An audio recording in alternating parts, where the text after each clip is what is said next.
أعوذ بالله من الشيطان الرجيم بسم الله الرحمن الرحيم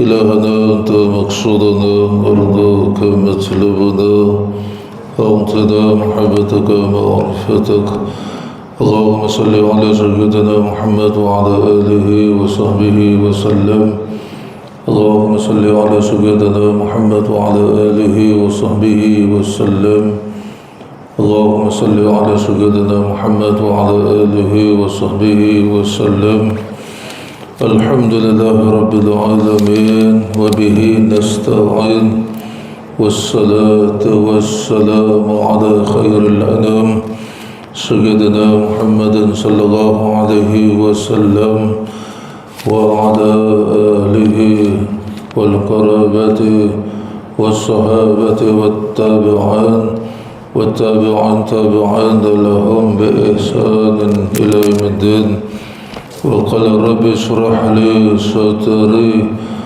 ويسر لي أمري واحلل عقدة من لساني يفقه قولي سبحانك لا علم لنا إلا ما علمتنا إنك أنت العليم الحكيم ولا حول ولا قوة إلا بالله العلي العظيم ولا حول ولا قوة إلا بالله العلي العظيم ولا حول ولا قوة إلا بالله العلي العظيم بسم الله ما شاء الله لا يسوق الخير إلا الله بسم الله ما شاء الله لا يصرف سوءا إلا الله بسم الله ما شاء الله ما كان من نعمة فمن الله بسم الله ما شاء الله لا حول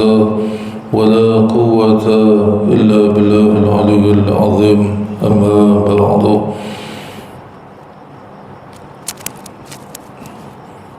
السلام عليكم ورحمة الله تعالى وبركاته. Alhamdulillah, syukur kita kepada Allah Subhanahu wa taala atas sebesar-besar nikmat, yaitu nikmat iman dan Islam. Kita bersyukur kepada Allah Subhanahu wa taala atas nikmat bagi umur yang masih ada.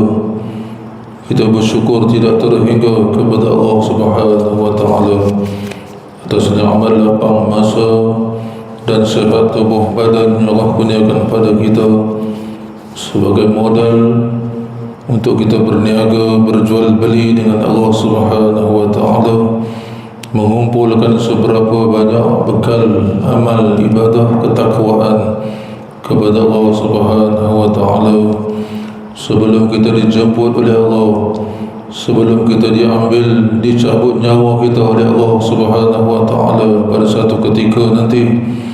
Mudah-mudahan amal yang kita kerjakan bermula daripada saat akil baligh kita sehinggalah pada saat Allah mengambil nyawa kita pada satu ketika nanti.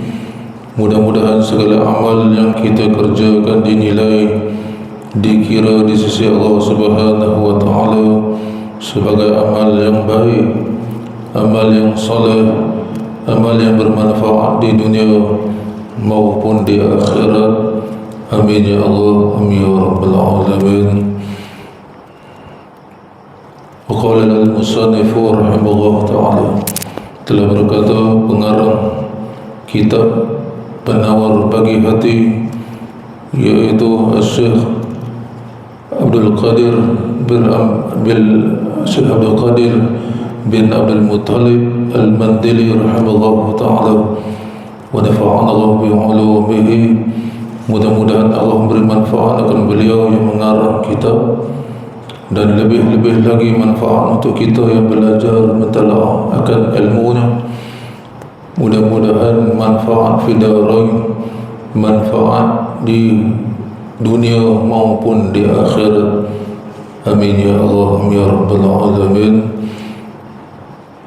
Alhamdulillah, syukur kita kepada Allah. Allah dudukkan kita di dalam majlis ilmu, yaitu majlis yang membicarakan salah satu daripada ilmu yang difardukan oleh Allah Subhanahu wa ta'ala, ataupun kita sebut dengan ilmu fardu ain, iaitu salah satu daripada 3, iaitu ilmu tasawuf, selainnya ilmu tauhid dan juga ilmu fiqh.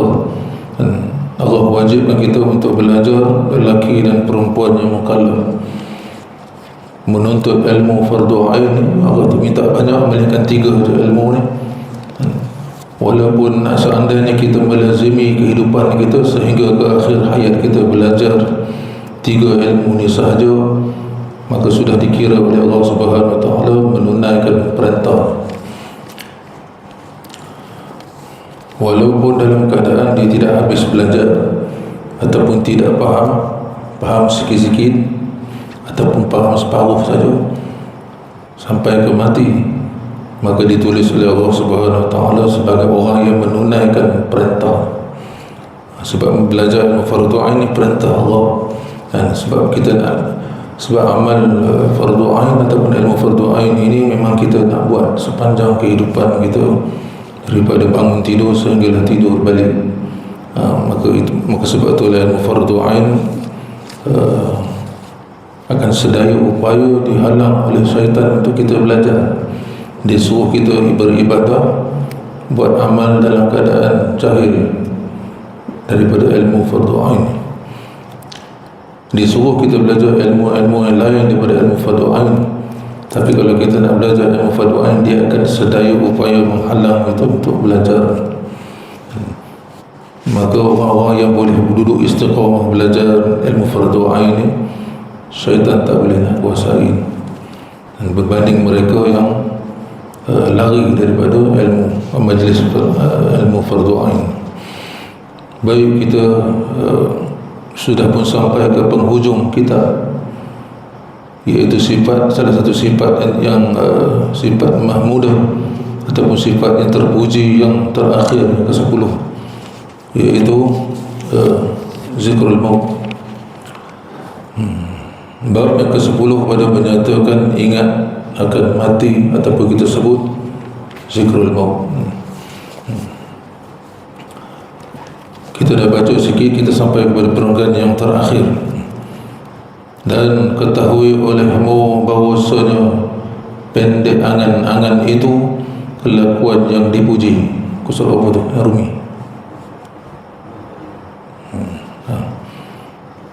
Kalau Jawi ni 99. Kalau Rumi itu 200 lebih. 200 lebih.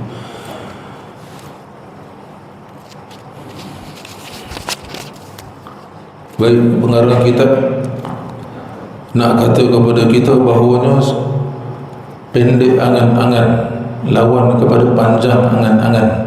Orang yang pendek angan-angan ni ialah orang yang bab keduniaannya dia ambil sekadar perlu, sekadar keperluan. Bahkan dia sentiasa ingat mati, bahkan dia sentiasa ingat akhirat. Ini orang yang pendek angan-angan. Berbeza dengan orang yang panjang angan-angan, tulil amal. Kalau panjang angan-angan ni, orang yang banyak ingat dunia, cinta kepada dunia, tamak loba kepada dunia. Bila dah tamak loba, kasih kepada dunia, cinta kepada dunia, maka tidak ada dalam fikiran dia berkait dengan kematian, berkait dengan akhirat, tak ada langsung dalam fikiran. Itu orang yang panjang angan-angan, atau disebut tulil amal. Kalau pendek angan-angan dipanggil khisarul amal, pendek angan-angan. Jadi sifat orang beriman itu bukannya panjang angan-angan, bahkan pendek angan-angan. Itu orang beriman. Dan dalam hadis pun kita banyak kali baca hadis yang masyhur hadis Nabi sebut, al-qayyisu man dana nafsahu, orang yang bijaksana, orang yang bijak ataupun orang yang pandai ialah orang yang man dana nafsahu, orang yang menundukkan keinginan nafsu yang jahat ataupun keinginan nafsu yang cenderung kepada dunia, cinta kepada dunia, sampai lupa akhirat, sampai lupa kematian, maka orang yang boleh menundukkan, mengawal hawa nafsu dia ni, wa amila lima ba'dal mauti, bahkan dia mensediakan bekal amal untuk kehidupan selepas mati. Maksudnya dia dah buat persiapan awal untuk masuk ke surga ataupun untuk balik ke kampung halamannya asal, iaitu surga. Itu orang yang bijak. Sebaliknya, wal ajizu, orang yang lemah ataupun orang yang lemah akalnya, atau kita sebut lawan kepada bijak, bodoh. Orang yang lemah akalnya ataupun orang yang bodoh itu, man atba'a nafsahu hawa, orang yang sentiasa ikut saja apa juga kata hawa nafsu dia, ikut, tak bangkang langsung. Hawa nafsu dia kata jangan sembahyang, dia pun tak sembahyang. Jangan belajar, dia pun tak belajar. Jangan buat ibadat, dia pun tak buat ibadat. Kamu pergi situ, dia pergi situ. Kamu pergi sini, jadi ikut dia apa juga kata hawa nafsu. Jadi perkara-perkara yang bertentangan hawa nafsu yang jahat ni, kerja dia tidak ada lain melainkan menyuruh kepada benda yang jahat, benda yang menyalahi kepada kehidupan akhirat, menyalahi kepada segala perintah Allah, perintah Rasul. Itulah kerja nafsu, nafsu jahat. Jadi orang yang jenis bodoh ataupun lemah akalnya akan ikut apa juga kata hawa nafsu. Wa tamanna ala Allahi al-amani, dan dia sentiasa panjang angan-angan dia kepada Allah, sentiasa berangan-angan. Allah tu Maha Pemurah, Allah tu Maha Pengasih. Kita buat dosa dulu, nanti kita taubat kepada Allah. Allah tu kan Maha Pengampun, Allah kan Maha Pengasih, dan takkan dia nak masukkan kita dalam neraka. Itu cakap-cakap orang nafsu dah tu mengajar. Jadi orang yang jenis lemah akal ataupun orang bodoh ni sentiasa ikut apa juga kata hawa nafsu dia, dan sentiasa panjang angan-angan. Itu sifat orang yang, maksudnya kalau ada iman sekalipun, iman dia tak sempurna. Jadi orang yang iman sempurna tu pasti orang yang bijak, sentiasa mengawal, menundukkan hawa nafsu jahat dia, dan sentiasa buat persiapan untuk kehidupan selepas mati. Sebab dia tahu bahawa mati itu akan datang kepada dia bila-bila masa. Bukan syarat tua, bukan syarat sakit untuk mati. Bahkan mati itu adalah bila sampai tempoh.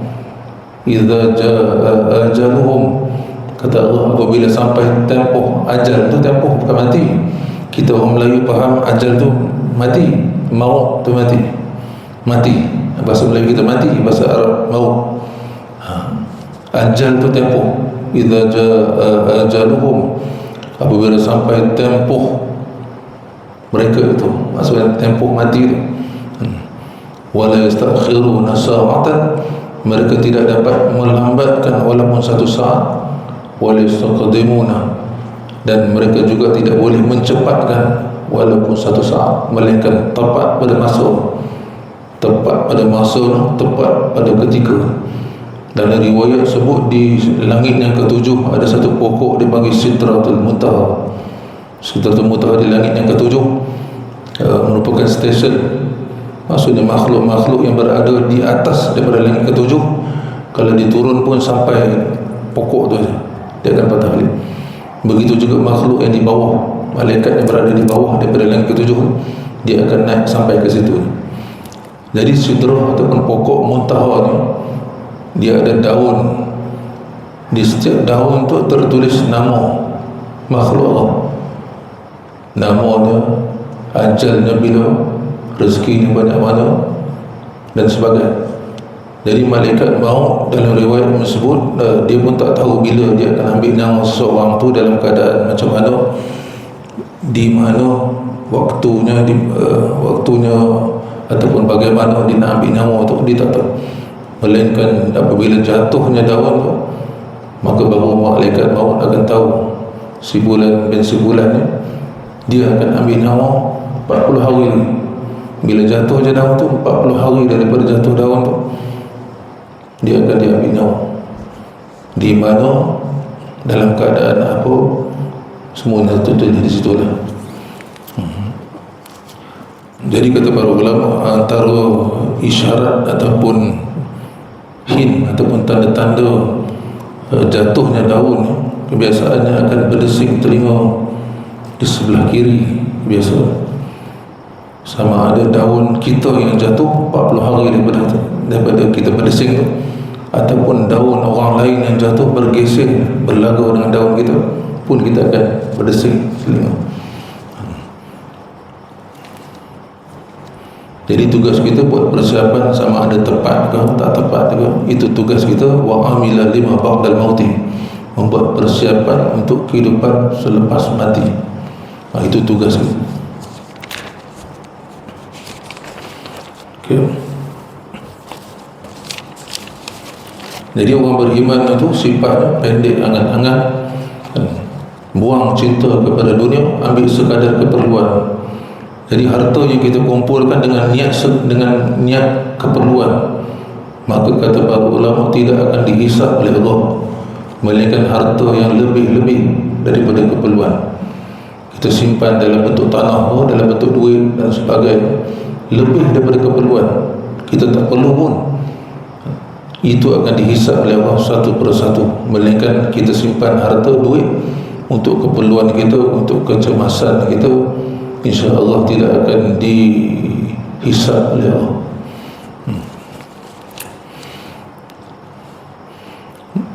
Jadi pendek angan-angan itu ada kelakuan yang dipuji oleh syarak, dipuji oleh Allah, dipuji oleh Rasul.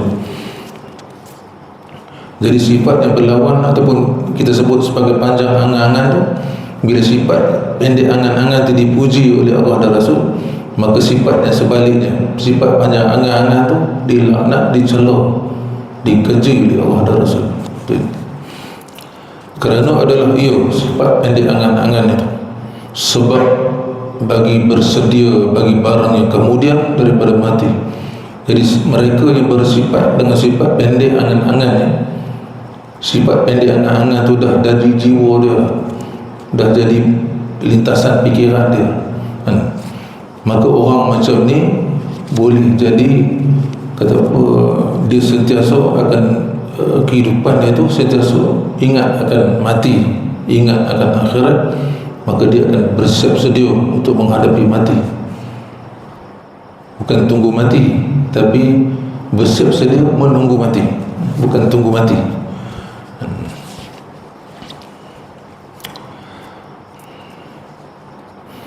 Dan bahwasanya manusia itu bersalah-salahan, mereka itu pendek angan-angan dan panjang. Manusia ini macam-macam ragam. Ada sekelompok yang jenis pendek angan-angan, ada sekelompok yang panjang angan-angan. Tak semua manusia yang sama. Manusia ni ada sekelompok yang jenis pendek angan-angan, nak kepada akhirat, dan ada sekelompok manusia yang panjang angan-angan, leka dengan dunia, cinta dengan dunia, tak ingat mati. Seumpama macam kata dia ni macam tak ingat mati, seumpama macam tu, sibuk dengan dunia sentiasa.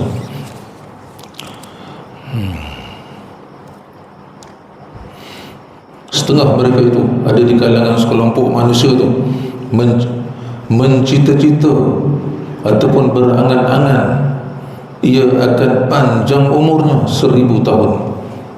Ini jenis panjang angan-angan.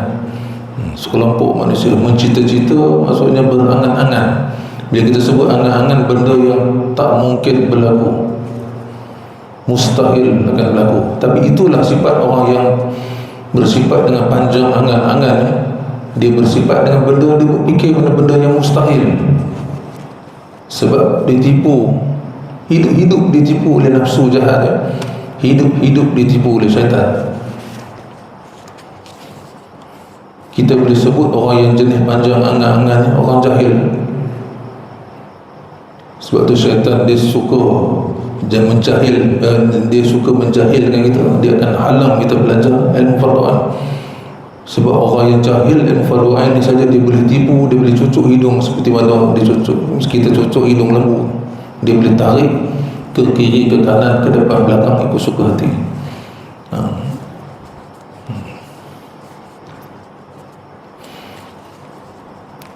Itu antara tujuan kita belajar, untuk keluarkan diri kita, anak isteri kita daripada jahil.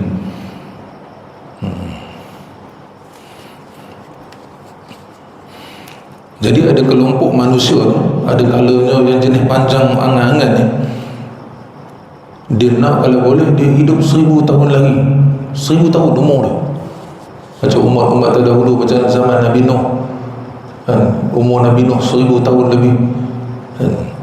Dan pengikutnya tak berapa, hanya beberapa orang yang mengikut. Jadi kita pun kalau jenis tamak kepada dunia, cinta kepada dunia, kalau boleh dia nak hidup 1000 tahun. Dalam Quran baru sebut ada kat situ dia bagi ayat, surah Al-Baqarah, surah Al-Baqarah ayat 96, dia bagi pendek di situ. Dia bagi yawaddu ahaduhum la yu'ammar alfa sana. Kita ambil panjang sikit, dia ambil sikit daripada ayat 96, kita ambil daripada pangkal ayat. Wala tajidannahum, ayat surah Al-Baqarah ayat 96. Nanti tuan-tuan balik rujuk. Wala tajidannahum, dan sesungguhnya engkau wahai Muhammad akan dapati sekelompok daripada manusia, ahrasan nas, setamak-tamak manusia. Kamu akan lihat satu kelompok manusia yang jenis tamak halabo, ala hayatim wa min alladhina asyraku, tamak kepada dunia, lobo kepada dunia melebihi daripada orang kafir. Na'udzubillah. Islam, orang kafir dah memang sifat macam tu dalam Quran dan dalam kita baca sebelum. Dalam hadis Nabi sebut orang kafir itu makan, Nabi kata orang kafir itu makan dengan 2 perut. Tamak lu itu buat makan lu. Seumpama kita ada 1 perut je, tapi Nabi kata orang kafir itu makan dengan 2 perut. Maksudnya lobo, buat makan lobo, makan sana makan sini, tiap-tiap hari terpantang viral, tempat viral lah, situ pergi, siang sini, malam ni kat sini, malam esok kat sana. Tapi orang beriman tu hanya makan dengan 1 perut. Maksudnya makan sekadar keperluan. Nabi kata orang beriman tu bahagikan perut dia kepada 3. 1 untuk makanan, 1 untuk air, 1 lagi untuk bernafas. Jangan kita bedah semua dengan makan minum sampai tak boleh bernafas, tercungap-cungap. Itu macam orang kafir makan dengan 2 perut. Itu Nabi. Baik, Allah kata pada Allah beritahu pada Nabi, kamu akan dapati di kalangan orang-orang Islam sendiri pun ada jenis tamak halobo kepada dunia ni, lebih tamak daripada orang kafir. Yawaddu ahaduhum, mereka mengharap, orang-orang Islam jenis tamak halobo lebih daripada orang kafir ni mengharapkan lau yu'ammaru alfa sana, mereka akan hidup 1000 tahun. Nabi sebut dalam hadis kan, bekerjalah kamu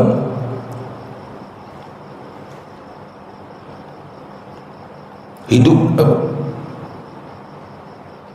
bekerjalah kamu seolah-olah kamu akan hidup 1000 tahun lagi, dan beramallah kamu seolah-olah seumpama kamu akan mati esok hari.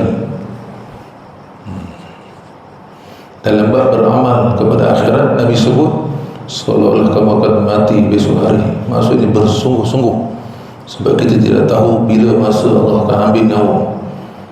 Dalam bab dunia ni, sebab tu Nabi sebut 1000 tahun. Ramai orang salah faham hadis ni. Dia ingat dunia ni kita kena kerja habis-habisan. Salah.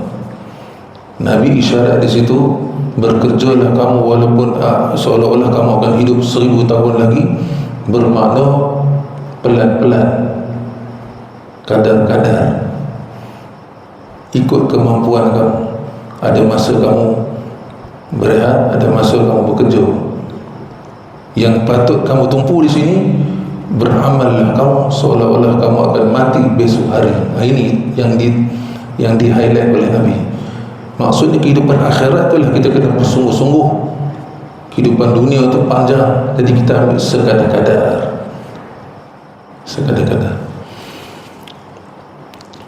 Jadi kita jangan jadi orang jenis manusia, walaupun Islam sekalipun, lebih daripada orang kafir, sifat tamak, bahkan berangan-angan nak hidup 1000 tahun lagi, padahal umur dia nak 60, 50, 60, 70, tapi angan-angan nak panjang umur tu dua-dua.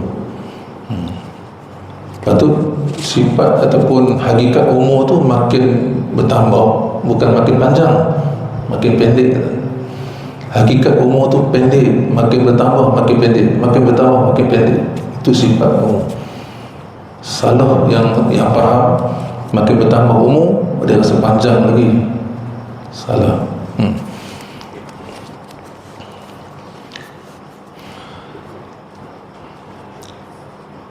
Jadi jangan kita jadi orang yang sifat tamak kepada dunia ni, ngambil lebih daripada ada keperluan, melebihi daripada orang kafir. Dia kata dia ni orang Islam, orang kafir, bahkan dia berangan-angan cita-cita nak hidup 1000 tahun lagi. Wa ma huwa bimuzahzihi minal azabi an yu'ammar. Andai kata Allah bagi kepada dia 1000 tahun sekalipun, kalau dia diisi 1000 tahun dia tu dengan amal lara, langgar segala perintah Allah, apa yang Allah perintah dia tak buat, apa yang Allah yang larang semua dia buat, maka 1000 tahun tu tak berguna, tak boleh nak menghalang dia daripada azab. Sebab tu kita kena minta kepada Allah, bukan tulil amal, bukan tulil umur, bukan minta panjang umur, bahkan barakat pada umur, minta berkat. Walaupun umur kita pendek sekalipun, tapi seumpama contoh umur kita Allah bagi daripada lahir sampai umur 50, Allah ambil nyawa kita, tapi bila dibuka catatan amal kita, amal kita 1000 tahun. Itu amal yang umur yang berkat.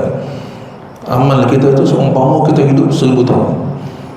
Minta pada Allah barakatan fil umur, berkat pada umur, bukan minta tulil umur.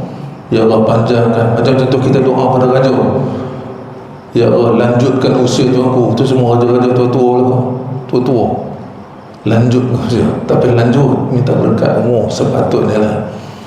Biarlah orang ada orang untuk dia. Baik. Jadi umur yang panjang tu, kalau kita Allah tak bagi keberkatan pada umurnya, maka tak berguna umur yang panjang tu. Bahkan umur yang panjang lagi panjang, yang penuh dengan maksiat derhaka pada Allah, lagi dahsyat hukuman ataupun azab yang dibakal terima di akhirat nanti. Wallahu basirun bima ya'malun, dan Allah melihat akan apa juga yang dia kerja. Allah Maha melihat. Jadi tak guna kita minta umur yang panjang, minta berkat umur. Walaupun umur kita pendek sekalipun, rasa macam tak puas lagi hidup, macam baru sekelip mata hidup, tapi Allah bagi keberkatan, maka seumpama macam kita hidup 1000 tahun ataupun beribu-ribu tahun. Okay. Yawaddu ahaduhum, dan mereka berharap akan lau yu'ammar al-fasana, mereka boleh hidup 1000 tahun. Ini orang-orang yang cinta, tamak pada dunia. Kita kalau orang beriman, kita tak minta panjang-panjang umur ni, kita minta baik mati cepat, pendek umur. Sebab lagi banyak umur, takut kita dibuat banyak dosa, banyak derhaka. Lagi pendek umur kita, lagi kurang dosa, lagi kurang hisab. Jadi orang beriman, Nabi kata, sentiasa merindui akan mati. Bukan bunuh diri, maksudnya merindui akan mati. Sebab kehidupan di dunia ni susah bagi orang beriman. Ad-dunya sijnul mu'minin. Nabi kata dunia tu ibarat macam penjara bagi orang mukmin. Itu tak boleh, ini tak boleh, banyak benda tak boleh. Banyak susah. Ibadat dengan puasa, dengan solat dan macam-macam susah. Jadi mati itu adalah kerehatan daripada kesusahan. Kita berehat, kita tak buat ibadat, mana tunggu amal. Jadi mati itu tak perlu satu benda yang tak perlu kita takuti. Nafsu kita, syaitan akan takut-takutkan kita dengan mati. Dia akan takut, mati ni macam ni, mati ni macam ni, mati ni macam ni, menakut-nakut. Padahal mati itu adalah satu kerehatan ataupun keseronokan bagi orang beriman. Mati tak sakit kata Nabi sebut, mati tak sakit.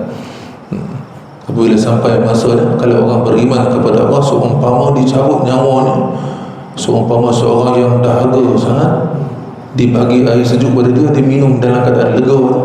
Nyawa orang beriman ditarik dalam keadaan macam tu, lega, tak sakit.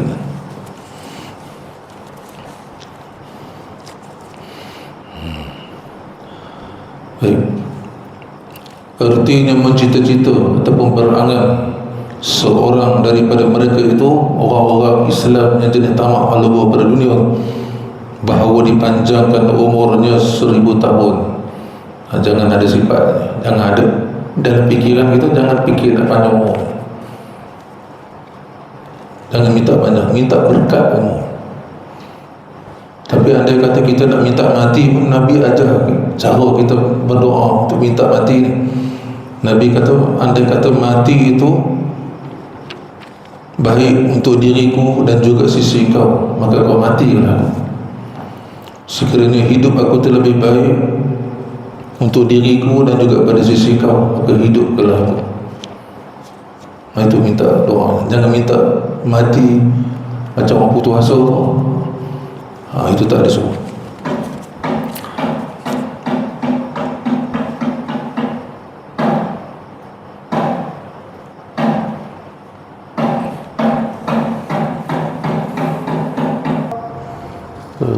Rasulullah sallallahu alaihi wasallam salat al-qaim sallallahu alaihi wasallam darajat al-a'la hadha al-maqam mahmud alladhi wa'atahu.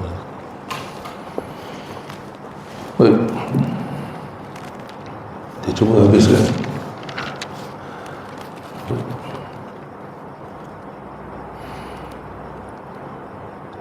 Jadi sifat sekelompok orang Islam yang jenis panjang angan-angan ini, yang nak hidup, yang kehidupan dia melebihi orang kafir.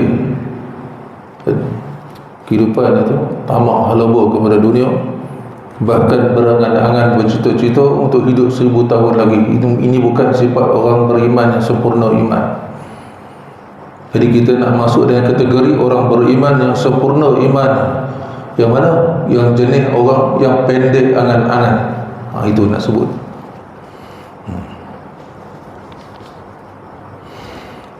Sabda Rasulullah sallallahu alaihi wasallam, qalbul asyaikh, hati asyaikh, tua, orang tua. Syekh ni ada dua makna. Kita sebut syekh kalau bahasa Arab, syekh ni seorang tua. Maksudnya orang umur 40 tahun ke atas dipanggil syekh, tua, umum.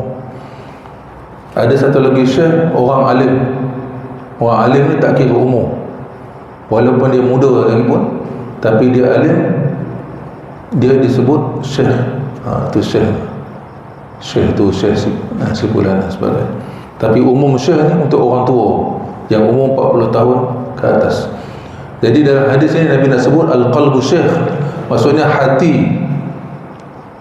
Hati lah kita sebut, qalbun ni jantung, hati yang batin. Hati yang batin orang tua ni, orang tua yang jenis hati syabun, sentiasa rasa muda. Ini yang dia fikir nak kahwin lagi sebab dia rasa dia muda. Padahal umur dia 50-an, 60-an, 70-an. fikir nak tambah. Itu dipanggil, Nabi sebut qalbun syekh syab, orang tua yang jenis hati rasa muda, ala hubbil Islam. Jadi orang tua yang jenis rasa diri muda, rasa hati muda ni ada dua jenis, ada dua benda yang dia suka. Tulillah al-aish, panjang kehidupannya, maksudnya umur panjang tu, hidup lama. Wal mal, dan banyak harta. Orang yang jenis tua, yang jenis rasa dia muda pada dia tua, ini sebut, Nabi sebut hati tua, hati rasa muda. Orang yang jenis macam ni ada dua benda yang dia suka. Kalau kita lah diingat penyakit tua tapi rasa muda ni, automatik Nabi kata ada dua benda dalam diri dia yang dia suka. Yang pertama, dia nak hidup panjang, nak hidup lama. Satu lagi, banyak harta. Artinya bermula hati orang yang tua, yang rasa diri muda tu, tambah sikit, yang rasa diri muda ia atas kasih akan dua perkara. Orang jenis tua yang rasa diri dia muda padahal dia dah tua, confirm automatik dia ada dua benda yang disuka dalam diri dia, mesti melekat dalam diri dia. Yang dua perkara. Yang pertama, lama hidup, nak panjang umur. Dan keduanya, harta. Banyak harta, nak jadi kaya.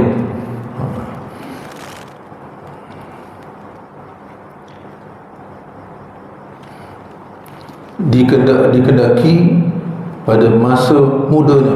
Seumpama contoh macam dia dah tua tapi hati rasa muda, nak hidup panjang, nak harta banyak, sama macam seumpama macam masa ketika dia muda dulu.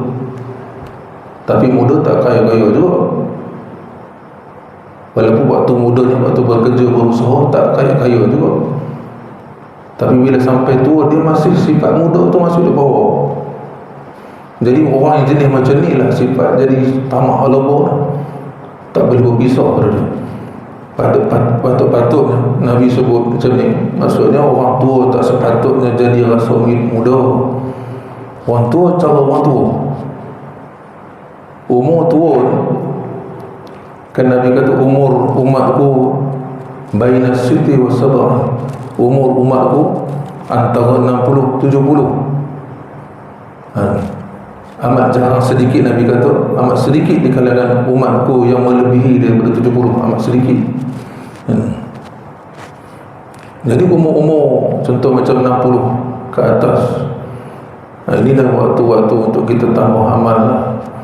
Mana-mana yang kita cuai ketika kita muda, tinggal amal ibadah, dan apa perintah Allah kita tinggal, waktu tua ni lah kita nak qada balik, nak bertaubat daripada dosa-dosa. Waktu tua, waktu dipanggil waktu kecederaan, waktu kecemasan, hampir-hampir kita nak dijemput oleh Allah. Bukan untuk kita nak rasa diri muda. Kalau kita rasa diri kita muda lagi, maksud kita ditipu oleh syaitan, ditipu oleh nafsu jahat.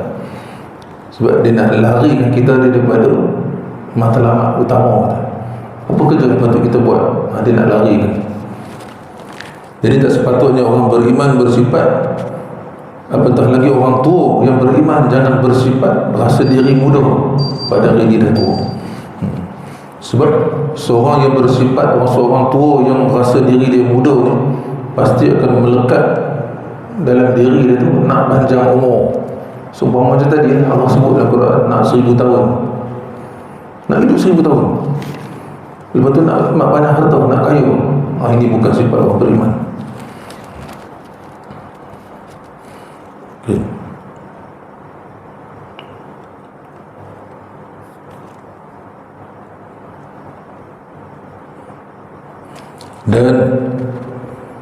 Dan setelah mereka itu mereka yang mencita-cita akan setahun. Ada juga di kelompok manusia, dia tak nak hidup 1000 tahun ni, setahun pun cukup. Ada jenis manusia ini pendek angan-angan, duk fikir akhirat. Orang pendek angan-angan ni pasti dia akan ada dalam diri ni, ingat kepada mati, cinta kepada akhirat, maka dia tak ada kata buat apa, hidup panjang-panjang, setahun pun cukup lah.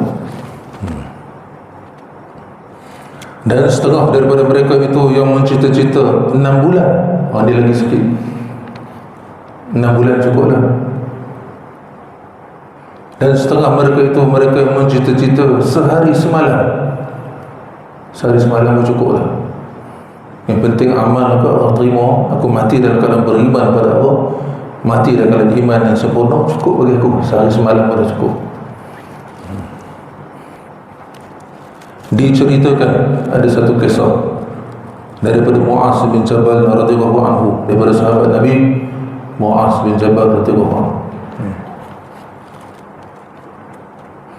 Muaz bin Jabal ni kurus lah. Pernah satu ketika dia naik unta, terselok. Maksudnya bila kita naik kenderaan, pasti kita jubah kita akan terselok sikit, nampak betis, nampak bawah dalam betis. Sahabat-sahabat yang berjalan di bawah gelap, sebab nampak, dia kata, itu kau tengok betis dia, kau tengok kaki unta, sama gelap. Jadi Nabi dengar apa sahabat-sahabat yang di bawah gelap dia. Nabi kata sebelah kaki Muaz bin Jabal lebih berat daripada Bukit Uhud lagi. Maksudnya dari segi keilmuan,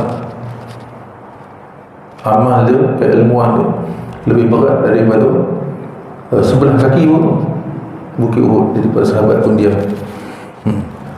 Jadi diceritakan daripada kisah yang diceritakan oleh Sayyidina Muaz bin Jabal radhiyallahu anhu, bahawa berkata kata Sayyidina Muaz, tiada melangkah satu langkah, aku kalau nak melangkah tu satu langkah, melainkan menyangka oleh aku akan bahawasanya tiada aku perikutkan dia akan langkah yang lain. Faham? Ulang sekali. Kata Muaz bin Jabal, tiada melangkah akan satu langkah, aku kalau nak langkah satu langkah, melainkan menyangka oleh aku pada ketika aku melangkah langkah yang pertama tu, aku dah semat dalam fikiran aku bahawasanya tiada aku perikutkan dia akan langkah yang lain. Aku belum tahu lagi sama ada aku boleh melangkah langkah yang kedua. Maksudnya mati itu bila-bila masa boleh menjemput kita. Kita yakin kita langkah pertama, confirm kita boleh langkah yang kedua. Itu kita. Sepatutnya orang yang fikir kepada mati, fikir kepada akhirat, sentiasa ingat mati ni, dia kata lagi kuat ingatan dia kepada akhirat, lagi kuat ingatan dia kepada mati ni, sampai peringkat seperti mana sahabat Nabi Muaz bin Jabal. Dia kata, aku melangkah yang pertama tu belum tentu, belum confirm aku boleh melangkah langkah yang kedua tu. Kemungkinan bila aku langkah pertama tu, Allah cabut nyawa. Itu maksud. Kita tak pasti kita boleh buat perbuatan seterusnya, sebab semua perbuatan, wallahu khalaqakum, Allah menjadikan kamu, wa ma ta'malun, dan Allah juga menjadikan perbuatan. Jadi perbuatan kita tu bukan boleh sempurna, melainkan Allah menyempurnakan perbuatan. Yang Maha tahu Allah, kita tak tahu. Kita tak tahu sama ada kita boleh langkah, hatta langkah yang pertama sekalipun kita belum tentu boleh melangkah, melainkan dengan izin Allah, melainkan umur kita masih ada lagi, melainkan rezeki kita masih ada lagi, maka kita boleh langkah-langkah seterusnya. Kalau rezeki kita Allah dah tetap setakat tu dah habis, maka sudah pasti langkah pertama pun kita tidak mungkin boleh melangkah, sebab rezeki kita dah habis, ajal tempoh kita pun dah sampai di situ lah. Tak sempat melangkah, berdiri baru nak melangkah, belum melangkah lagi, Allah tolong. Jadi kata Muaz bin Jabal, jangan kita menyangka bahawa langkahan yang pertama itu, pasti kita akan boleh melangkah pada yang kedua. Jangan kamu ingat itu. Sebab kematian tu boleh sampai, boleh datang kepada kamu dalam keadaan apa juga cara, bila-bila masa saja, di mana saja kamu berada, kematian itu pasti akan datang kepada kamu. Ainama takunu yadrikumul maut. Di mana saja kamu berada, mati itu pasti akan mendatangi kamu. Wa in kuntum fi burujin musyayyadah, walaupun kamu berlari bersembunyi di sebalik tembok yang tinggi lagi kokoh, pasti akan datang dalam apa juga keadaan sekalipun. Qul, katakanlah wahai Muhammad, innal mauta alladhi tafirruna minhu, katakanlah wahai Muhammad kepada umat, kematian yang mereka lari daripada dia itu, fa innahu mulaqikum, mati itu pasti akan mendapat. Baik. Itu kata Muaz bin Jabal. Dan bahawasanya faedah bagi pendek angan-angan itu, antara faedah lain selain daripada kita sebut awal tadi, pendek angan-angan itu boleh menjadi sebab musabab yang kuat untuk kita mengingat akan mati, ingat pada akhirat. Antara faedah yang lain, pendek angan-angan.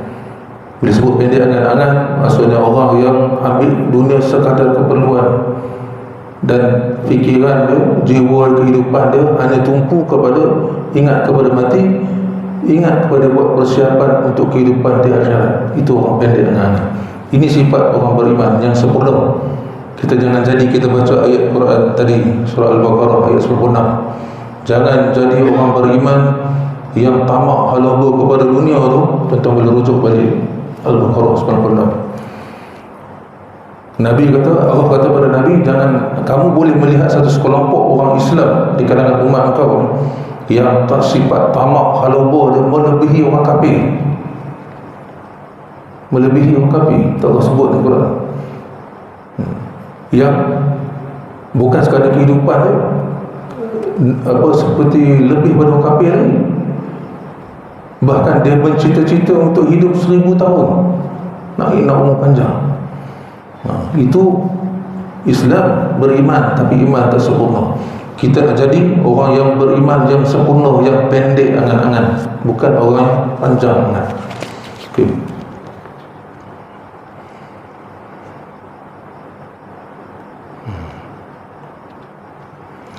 Dan bahawasanya faedah bagi pendek angan-angan itu bersegera pada mengerjakan amal ibadat.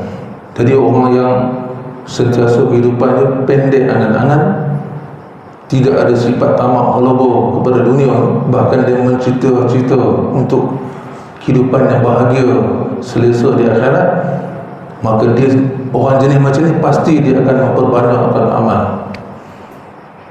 Kalau amal ibadah dia masa umur dia muda dulu, banyak dia tinggal, banyak dia cuai. Puasa yang fardu banyak dia tinggal, solat fardu banyak dia tinggal, dia akan dapatkan balik, qada balik. Sebab dia kata masa singkat, masa makin singkat, tak bila masa Allah akan ambil nyawa. Jadi umur yang berbaki yang ada ni aku gunakan untuk qada, dapatkan balik segala amal yang aku perintahkan dulu, yang aku cuai, yang aku tinggalkan. Itu antara faedah orang yang pendek angan-angan atau khasirul amal, kisarul amal. Orang yang pendek angan-angan, dia akan memperbanyakkan amal ibadah.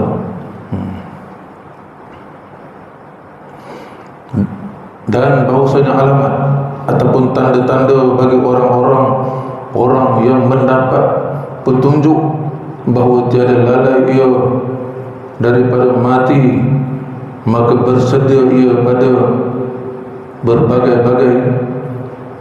bersedia ia pada pagi-pagi mati.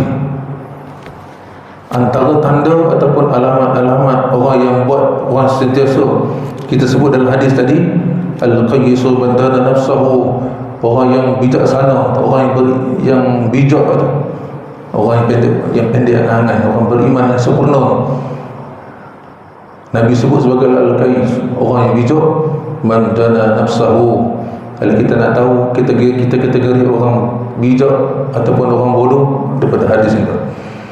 Nabi kata al-qayyisu man dana nafsahu, orang yang bijak itu ialah orang yang mengawal hawa nafsu, menundukkan hawa nafsu, mendidik hawa nafsunya jadi sentiasa cenderung kepada taat perintah Allah dan Rasul.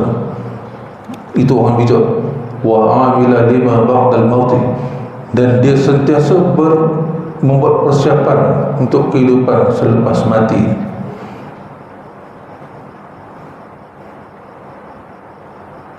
Bukan sekadar kehidupan selepas mati, bahkan untuk mati itu pun dia dah buat persediaan. Persediaan itu maksudnya menghadapi mati dan kehidupan selepas mati. Sebab itu dalam hadis Nabi ada sebut, ni boleh kita jadikan wirid doa. Nabi suruh baca 25 kali sehari semalam, tak kira siang, tak kira malam. Allahumma barik li fil maut, ya Allah berkatilah ketika aku mati, wa fima ba'dal maut, dan berkati aku ketika selepas mati aku. Allahumma barik li fil maut wa fima ba'dal maut, baca 25 kali. Itu antara ikhtiar kita.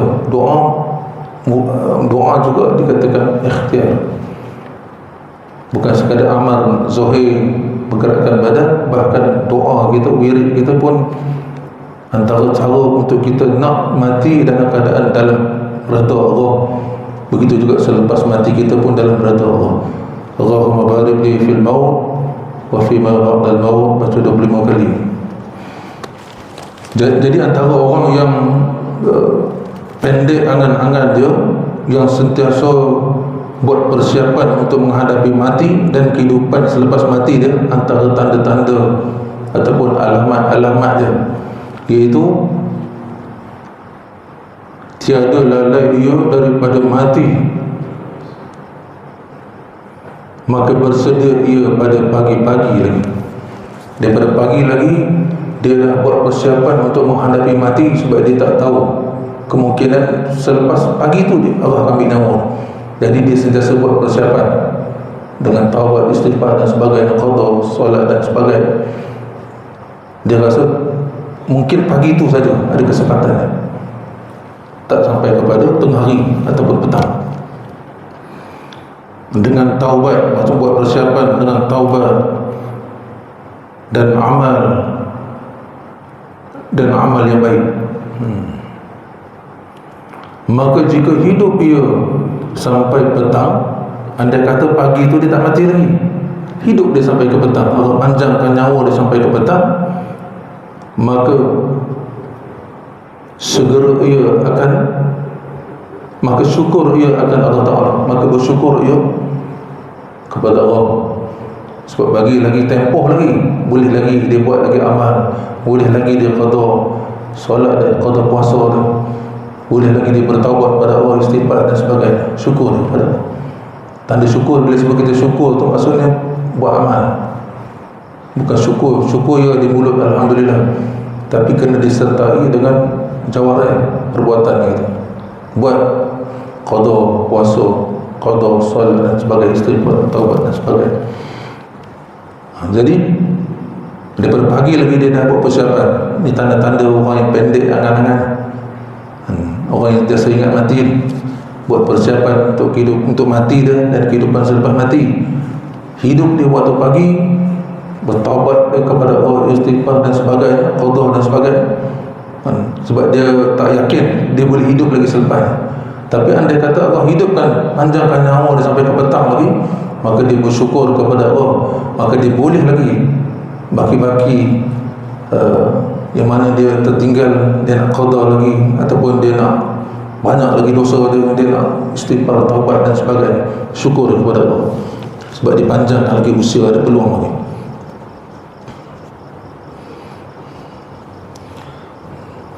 Maka bersyukur ia akan Allah Ta'ala atas taat, akan diberi ketaatan kepada dia untuk dia menambah ketaatan lagi. Dan sukacita ia dengan ketiadaan sia-sia harinya. Orang yang jenis pendek angan-angannya, dia bukan sekadar dia perhatikan waktu-waktunya, dia tak lepas peluang pagi, petang, peluang yang dia ada. nyawa yang masih ada dalam badan dia, dia tak lepaskan peluang, dia akan gunakan dengan sebaik-baik.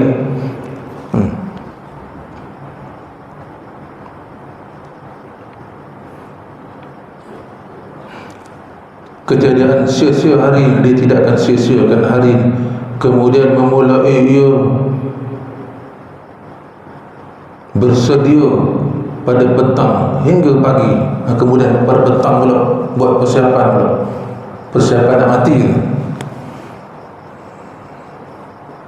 Mati ni Nabi kata jangan benda, satu benda yang tak perlu kita takut. Orang beriman tak perlu takut mati.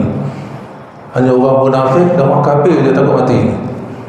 Nabi kata kematian bagi orang adalah kemuliaan bagi orang yang beriman. Mati itu satu kerehatan bagi orang beriman. Dunia ni susah bagi orang beriman. Kalau orang tak beriman, senang bagi dia, suka dia. Sebab tu dia minta panjang umur. Yang kita sebut dalam hadis Al-Shaykhun, kata apa, seorang tua yang syabab, Al-qalbun syabab, orang tua yang rasa muda, hati muda. Itu bukan sifat orang beriman. Patutnya makin tua makin menambah amal, dapatkan balik amal-amal yang mana dia dah tinggalkan, bertaubat pada Allah dosa-dosa.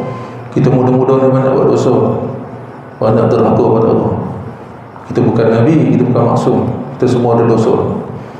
Maka pasti kita membawa dosa-dosa gitu sehingga ke umur tua. Jadi tak sepatutnya Nabi kata orang tua yang rasa diri muda, hati muda, tak sepatutnya. Bila kita tua, lepas tu kita rasa muda, hati muda, itu kita fikir nak menambah. Tak. Rasa muda, padahal sakit sana sakit sini, saya lah sakit. Tapi ada lagi fikiran nak menambah, tak nak menambah. Jadi orang yang Nabi kata Al-Shaykh Al-qalbun syabab, orang yang tua yang rasa hati dia muda lagi, maka sudah pasti akan melekat pada dia dua penyakit. Yang pertama, tulul ash, nak umur panjang. Yang satu lagi al-mal, al-kasratul mal, dia nak kepada banyak atau nak kaya. Jadi sepatutnya bila kita dah tua, kalau kita tak ada hati kita rasa diri kita tua, maka tak akan melekat penyakit ni. Tapi bila kita tua, rasa muda, maka akan melekat penyakit nak panjang umur. Dia panjangan nak panjang umur, lepas tu nak banyak duit, banyak harta. Tak sepatutnya. Jadi orang yang beriman ni, makin bertambah umur ni, makin baik amal ni. Maksudnya segala amal-amal yang dulu rosak, yang buruk, yang derhaka kepada Allah, maka dia akan dapatkan sempurna kembali qada, taubat, istighfar dan sebagainya. Maka dia sentiasa perhatikan waktu dia, waktu-waktu yang ada ni. Aku dah suntuk ni, umur aku dah 50, 60, 70. Bila-bila masa saja Allah boleh ambil nyawa itu. Dengan sakit-sakit, aku sakit sana sakit sini, bila-bila masa saja Allah boleh ambil nyawa. Maka waktu yang terluang, waktu yang masih ada ni, aku akan gunakan sebaik. Isi waktu pagi, isi. Kemungkinan selepas ni Allah akan ambil nyawa kita. Anda kata Allah panjang umur kita sampai petang lagi, kita bersyukur pada Allah, aku boleh lagi buat lagi, tambah lagi amal lagi, istighfar, taubat dan sebagainya. Anda kata Allah tambah lagi, panjang umur kita sampai ke petang, ke malam dan sebagainya, kita bersyukur pada Allah, tambah lagi amal, kiatkan lagi qada kita, istighfar dan sebagainya. Maka itu orang yang sentiasa bijak. Orang bijak tu orang yang pendek angan-angan dia, sentiasa ingat kepada akhirat, sentiasa ingat kepada mati.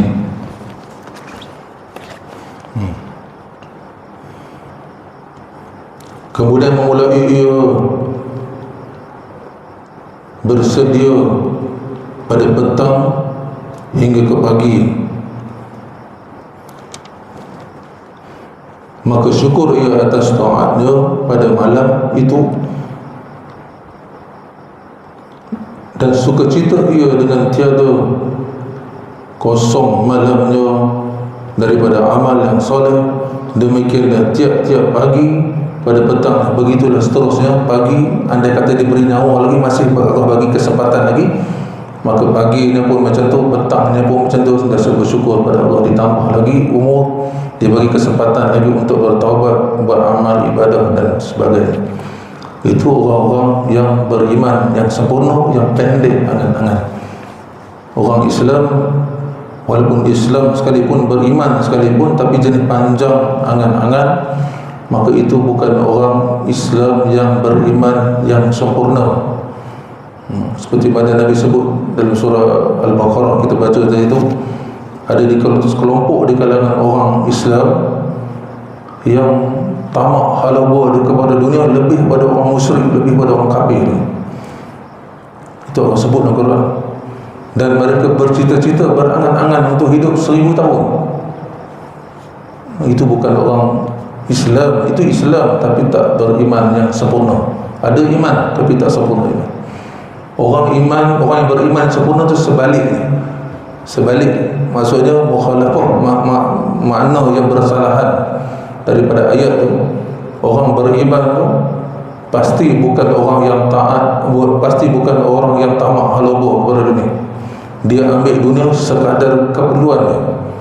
Sebab dia tahu harta yang dia kumpulkan sekadar keperluan tidak akan dihisap oleh Allah. Sebab kita atas niat keperluan. Harta yang aku cari melebihi daripada keperluan, sama ada bentuk tanah, bentuk duit dan sebagainya, maka itu akan dihisap oleh Allah satu persatu. Daripada mana kamu dapat dan kepada mana kamu belanjakan, dua. Sebab hartanya katanya dua. Daripada mana kamu dapat dan ke mana kamu salurkan harta. Jadi dia ambil sekadar keperluan, dan dia tak bercita-cita untuk hidup 1000 tahun. Bahkan kita Tuan Syekh sebut ada di kalangan orang yang pendek angan-angan ni, cukup sekadar dia setahun sudah aku hidup. Tadi kita sebut ada juga yang kurang pada tu, sebulan cukup lah. Buat apa hidup banyak-banyak, bawa dosa yang banyak. Ada di kalangan tu, ada kata biasa hari pun, sehari semalam pun jadi cukup lah bagi aku. Itu bagi orang yang pendek angan-angan pada dunia.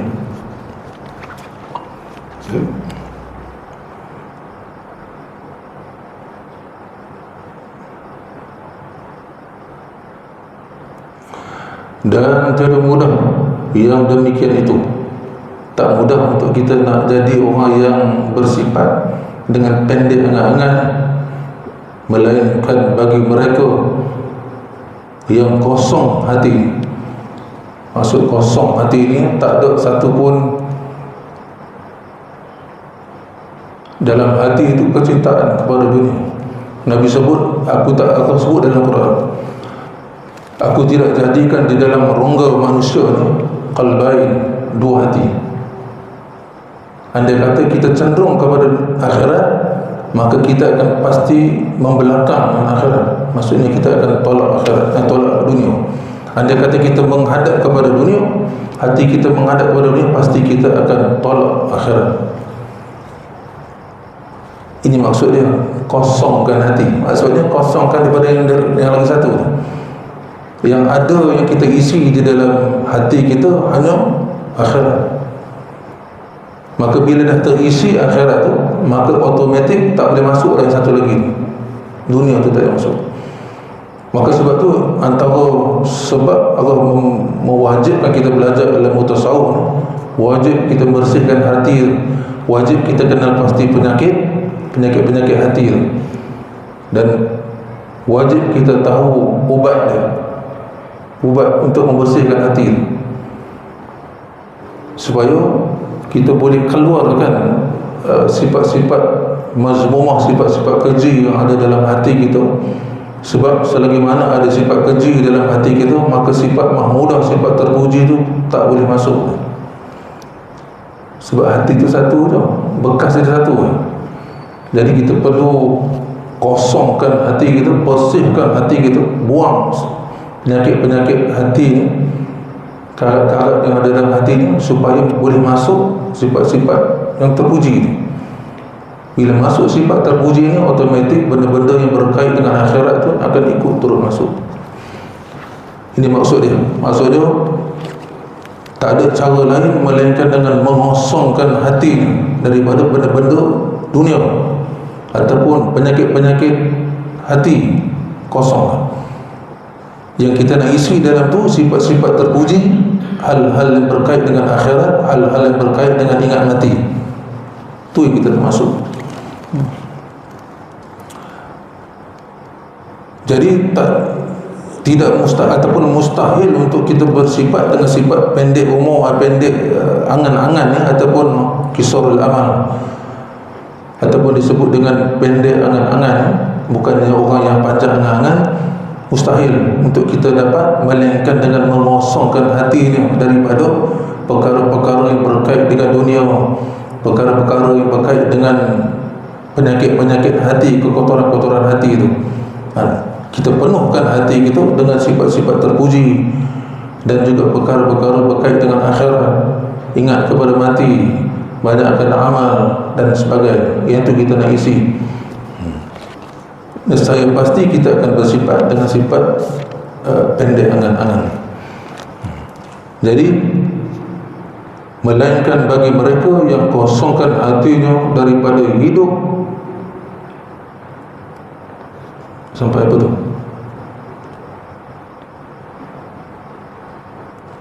Hidup sampai besok.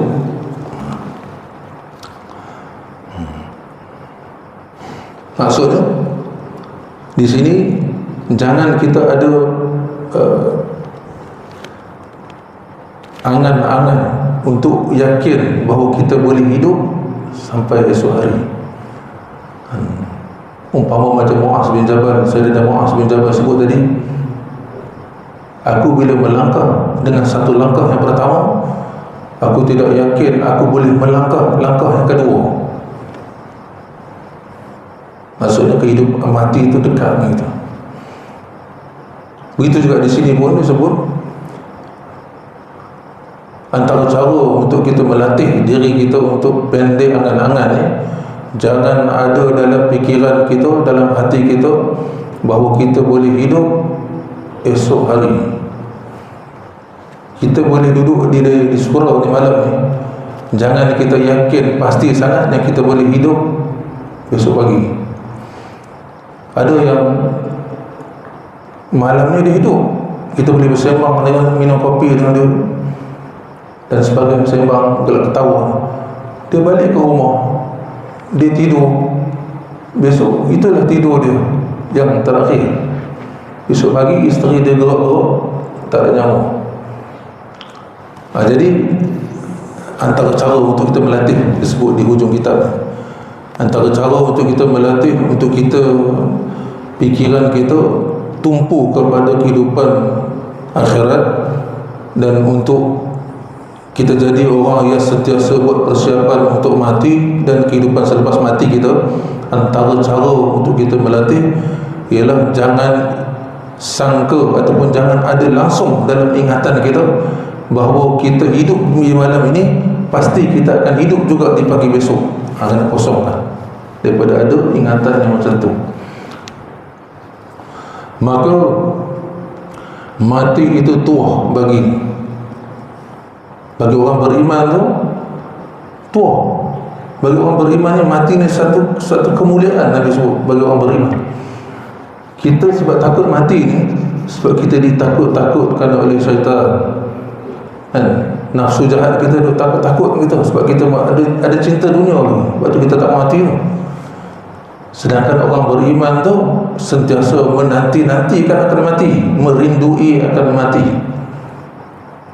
Sebab tu dalam hati dia tak boleh dia tak yakin bahawa dia boleh melangkah dengan langkah yang kedua selepas dia langkah pertama. Sebab kemungkinan bila dia langkah yang pertama, kemungkinan tak sempat dia melangkah kedua, Allah dah cabut nyawa. Dia rasa Allah boleh cabut nyawa dia bila-bila masa.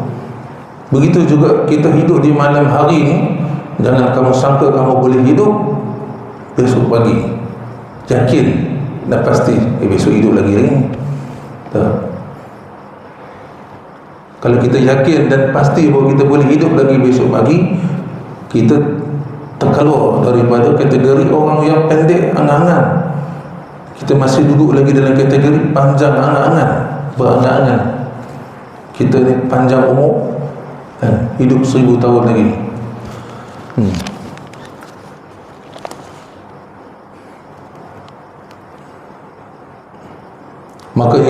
Maka mati itu ialah tuah kemuliaan bagi orang beriman. Dan hidup itu bertambah kebajikannya. Andai kata dia tak mati lagi pun, hidup lagi, itu satu kebajikan, boleh bertambah lagi amal ibadat dia. Apa yang kurang boleh diperelokkan, boleh diperkemaskan lagi. Wallahu a'lam. Tamat kita.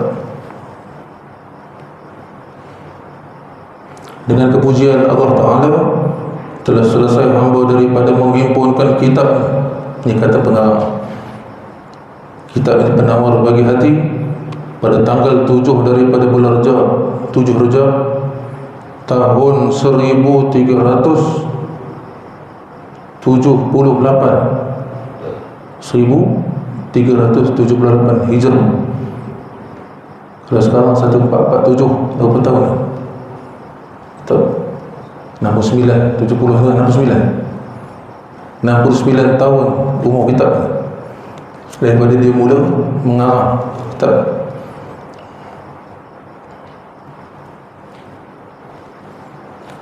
Daripada hijrah. Selawat dan salam kepada penghulu kita Nabi Muhammad sallallahu alaihi wasallam. Alhamdulillah awalan wal akhiran. Segala puji hanya milik Allah. Awalan, dialah yang awal, itu bersifat kidam, tidak ada permulaan bagi wujud Allah. Wa akhiran, dia yang akhir, dialah sifat baqa, kekal selama-lama. Zahiran, dialah zahir, dialah yang zahir. Segala kekuasaan Allah zahir, kita boleh melihat segala kekuasaan Allah dengan mata kepala kita, dengan bulan, bintang, siang, malam dan sebagainya makhluk yang ada di keliling mata, yang boleh kita nampak ataupun rasa dengan panca indera kita ni, semuanya adalah bukti zahirnya kekuasaan Allah dan juga zahirnya perbuatan Allah. Perbuatan Allah kita boleh nampak dengan zahir mata. Batin, dan dia juga yang batin. Pada sisi kita sebut batin sebab kita tak nampak, tapi di sisi Allah semua zahir. Tidak ada sesuatu pun, walaupun sebesar kuman atau sebesar halus daripada itu pun, tidak tersembunyi daripada pengetahuan ilmu Allah. Jadi dialah juga yang zahir, dia juga yang batin. Wa sallallahu ala sayyidina Muhammad, selawat ke atas penghulu kami Nabi Muhammad sallallahu alaihi wasallam wa ala alihi, dan juga ke atas ahli keluarga, wa sahbihi, dan para sahabat, wassalam, salam kesejahteraan ke atas mereka.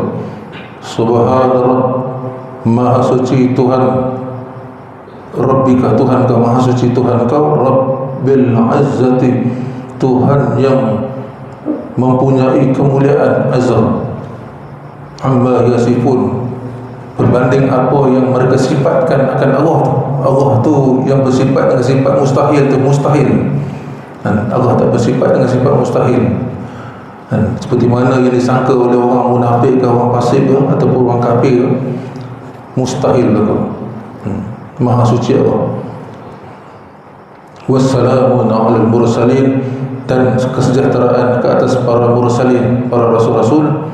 Walhamdulillah rabbil alamin, dan segala puji hanya milik Allah Tuhan sekalian alam. Allahu a'lam.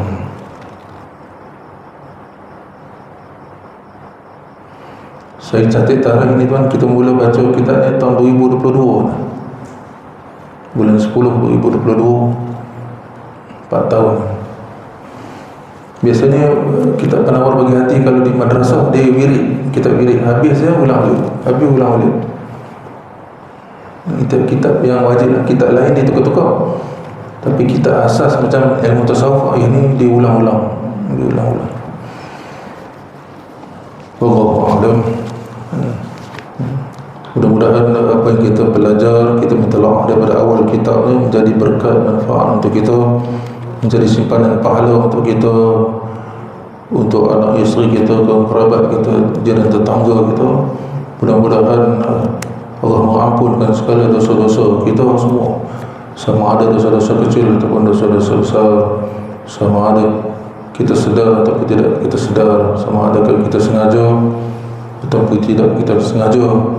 Mudah-mudahan dengan berkat ilmu yang kita belajar, dan andai kata nama kita ditulis di pintu-pintu salah satu daripada pintu neraka ini, maka kita mohon dengan keberkatan taat kita kepada perintah Allah dengan belajar ilmu fardu ain ini, salah satu ilmu fardu ain. Mudah-mudahan kita mohon kepada Allah diampun segala dosa kita, dipadamkan nama kita daripada pintu-pintu ataupun menjadi ahli daripada salah satu daripada neraka. Bahkan bukan sekadar kita, bahkan dipadamkan segala nama-nama anak-anak kita, isteri-isteri kita, kedua ibu bapa kita dan seluruh ahli keluarga dan kaum kerabat kita dipadam nama. Allahu a'lam. Amin ya Allah ya rabbal alamin. Auzubillahi minasyaitonir rajim. Bismillahirrahmanirrahim. Alhamdulillah rabbil alamin, wassalatu wassalamu ala asyrafil anbiya'i wal mursalin wa ala alihi wa sahbihi ajma'in. Allahumma salli ala sayyidina Muhammad wa ala alihi sayyidina Muhammad. Allahumma ihfazna bil Islam qa'iman, Allahumma ihfazna bil Islam qa'idan, Allahumma ihfazna bil Islam raqidan wa la tusmi bi aduwan wa la hasudan. Allahumma rzuqna fahman nabi wa hifdzal mursalin wa ilhamil malaikatil mukarrabin wa afiyati bi rahmatika ya arhamar rahimin. اللهم فقهنا في الدين وعلمنا تأويل يا الله. اللهم فقهنا في الدين وعلمنا تأويل الرحمن. اللهم فقهنا في الدين وعلمنا تأويل الرحيم برحمتك يا أرحم الراحمين. اللهم ارزقنا متابعة النبي صلى الله عليه وسلم أولا والآخرا، ظاهرا وباطنا، قولا وفعلا، عملا صالحا برحمتك يا أرحم الراحمين. وصلى الله على سيدنا محمد وعلى آله وصحبه وسلم. الحمد لله رب العالمين. فبلغ منا ومنكم تقبل يا كريم. سبحان الله وبحمده، سبحان الله وبحمدك، أشهد أن لا إله إلا أنت، أستغفرك وأتوب إليك. والعصر إن الإنسان لفي خسر إلا الذين آمنوا وعملوا الصالحات وتواصوا بالحق وتواصوا بالصبر.